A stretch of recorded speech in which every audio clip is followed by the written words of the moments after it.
Hi guys, it's Sherry. I hope that you're still having a great day. I'm back with a really cute packaging idea. Y'all stay tuned.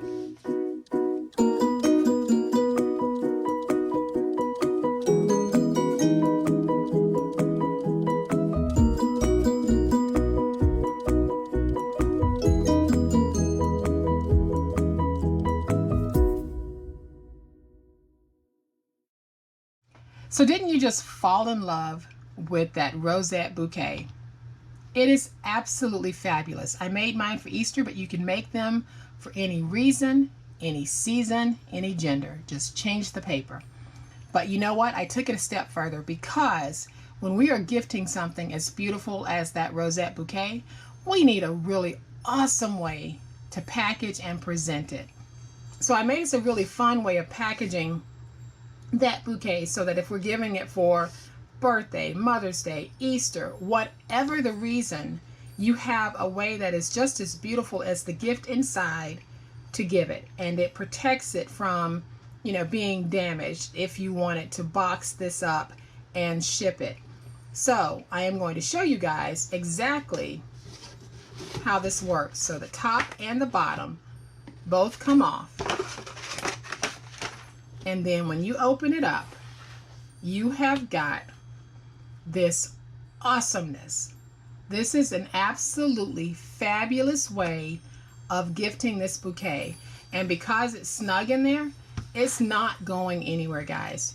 Nowhere at all. So you can make these up and just ship them all over the place. And when they get them, they will be just as beautiful as they are right now. So this finished box measures 10 by 7.5 by 3.5 inches deep, and we have a top and a bottom lid to go on this. One thing that I do want to point out is in order to be able to make this so that it would fit the whole bouquet, I did shorten the stem on the taller bouquet. I started with a stem that was 9.5 inches long, and I shortened that stem down to 8. So if you're making the bouquet to fit inside of this packaging, make sure that your tallest stem is no taller than 8 inches, and you should be good. All right, guys, so to make our beautiful box, we're going to take it in stages. So I'll go over the materials you need as we get to that stage of making the box. So to make the actual box body, we need one piece of chipboard that measures 10 by 2. We need 2 pieces that measure 10 by 3.5. We need 2 pieces that measure 10 by 7.5. And for the outside portion of this box only, we need 2 pieces of 12 by 12 paper and 1 piece of 12 by 6. And we need to join all 3 of these pieces together.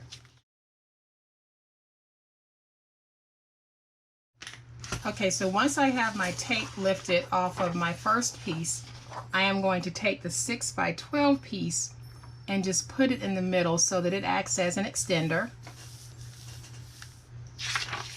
And now I'll place tape on the 6 by 12 piece. And then I'll join my 12 by 12 to my 6 by 12 inch piece.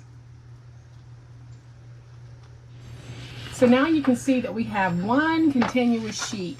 Now this is where that sheet paper that I've been working with lately comes in handy, because if you had that, then you would not need to join papers together like we just did. But this is a great exercise for those of you who don't, so you can see how we can create our long sheet. Okay, so the first thing that we're going to do is take one of the 10 by 7.5 inch pieces and just place it down.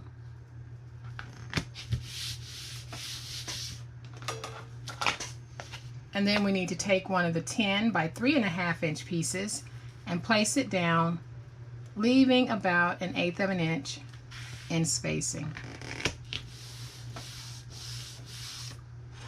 Then we'll take our next 10 by 7.5 inch piece, place it down using about 1/8 of an inch in spacing.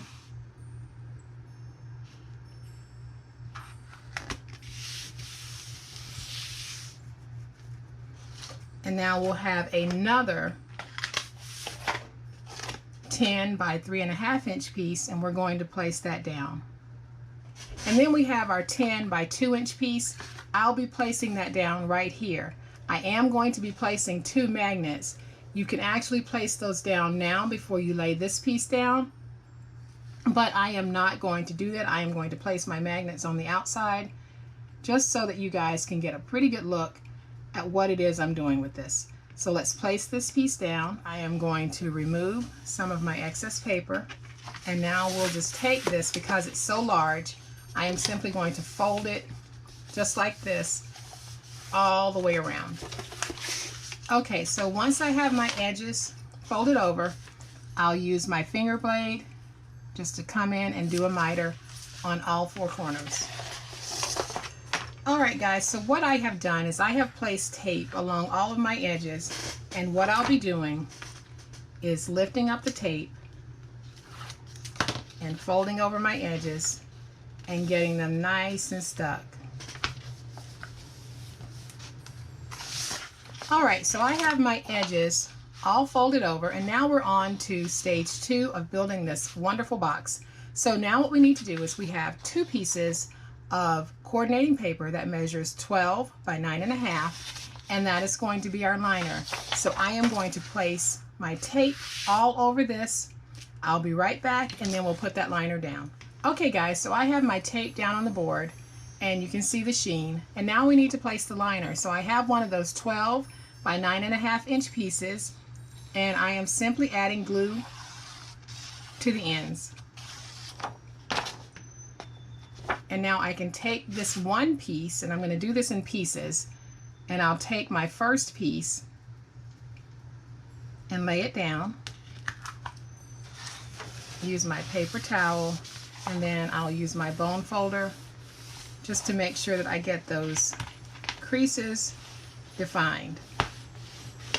And now I'll slide it over, place my glue on this piece, and place it down as well. Okay, so now I'll take this piece, and I'm simply going to try to match it up with this piece. And I might not get it perfect, but you know what? It'll work.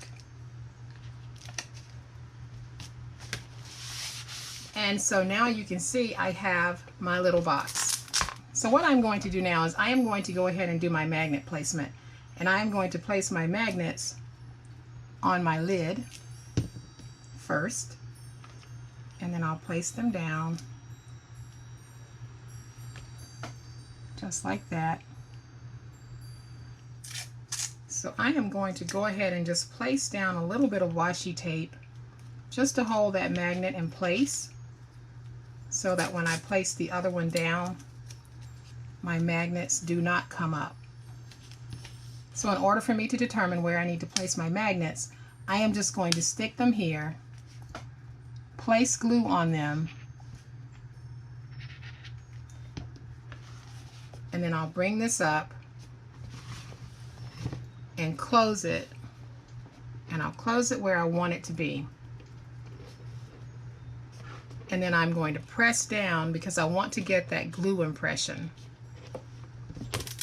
And you can see that I've got my glue impressions right there. So now I'll take these magnets, and I am going to put down a little more glue, place my magnet in the glue on both sides.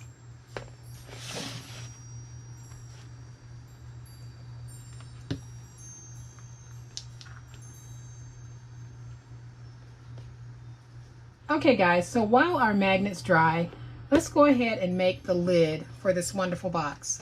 So to make the lid, we need a piece that measures 7 3/4 by 11 3/4, and we are going to score at 1/2 inch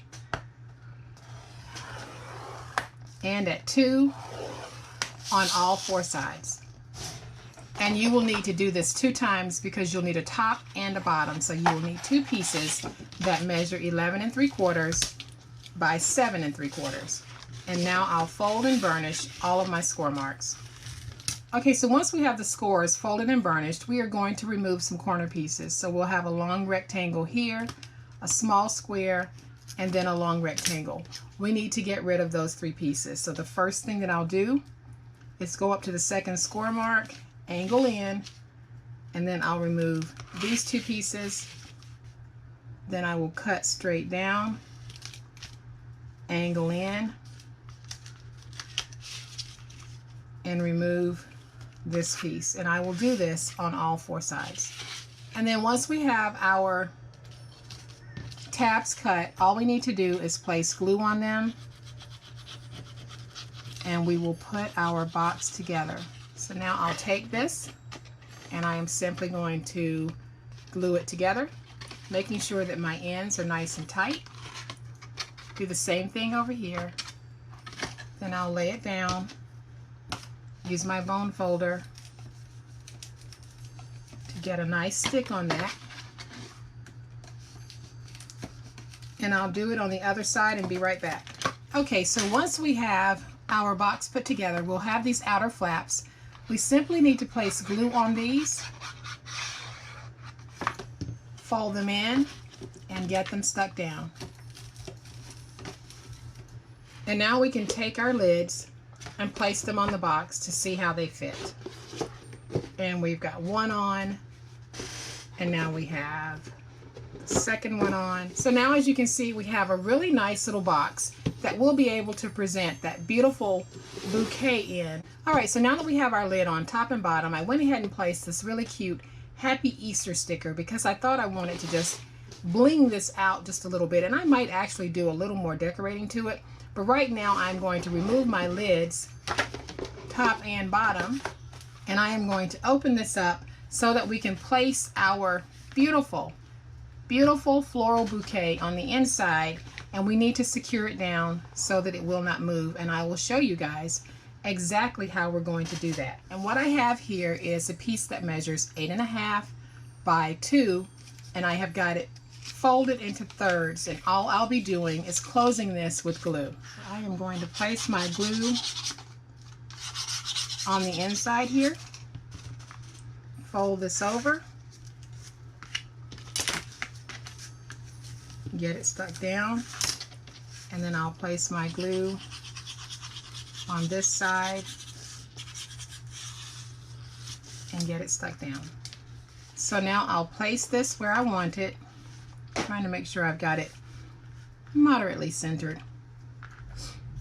And I want to make sure that I don't have any hanging over the top or hanging over the bottom. So I'm being pretty exact with that. I want everything to fall within the chipboard pieces here so that they don't hit the lid. Now what I'll do is I am going to take my band here and just press it down tightly on both sides. So the first thing I'll do is press it here. So what I'll do is I am simply going to take this piece and get a little hole going so that I can go through the chipboard and the paper. And once I have my nice little hole, it'll go through the back, and that'll be okay. But I will take a small mini brad, punch it through, and then we'll flip this over, and I'll open this up. Now this will be on the back side. If you don't like this showing, you can certainly cover it. So now we have the first piece down. I am going to bring this back in, and I want this very tight, so I am being a little bit picky about how I'm actually laying it. So once I've got it nice and tight, nothing's going over the top, nothing's going over the bottom, I am going to again do the same thing. So I am going to use my little tool here to get a hole started, and now I can lift that up, and I'll just go through this, and now I can go through this to just continue my hole. And now you can see I have a little belt on the inside that is going to hold my little gift into place. So that is how we create this piece. Now, in order to put it in, I do need to undo one piece, and this is how whoever gets it will take it out without damaging anything. So we're going to punch it back through that little hole there. Open it up. So now guys, you can see that this is nice and snug and secure, and it is not going anywhere. All right guys, so now that we have our lid on, don't you think this makes just a wonderful way of presenting your gift to whomever it is you're giving it to? Whether you do this for Easter, Mother's Day, whatever the reason, this packaging is a great way to gift this bouquet. It is absolutely spectacular. When you open it up, that's what you see. So to finish this off and to add another level of cuteness, I am just going to add a window cling here, and I am going to put one over here. Now you can decorate this as elaborately as you want. I am going to keep it pretty simple because I really want the focus of this when you open this to be this. Don't you guys think that this is absolutely fabulous? Like I said, whether it's Easter, whatever the reason, the season, the gender, this is a great way of gifting a bouquet like this. So guys, I hope that you have liked this special custom packaging for that beautiful rosette bouquet. If you have, please hit the like button. If you are not a subscriber to my channel, I would love to have you join my online crafting family. You guys have a great day. Happy crafting, and we'll chat later. Bye.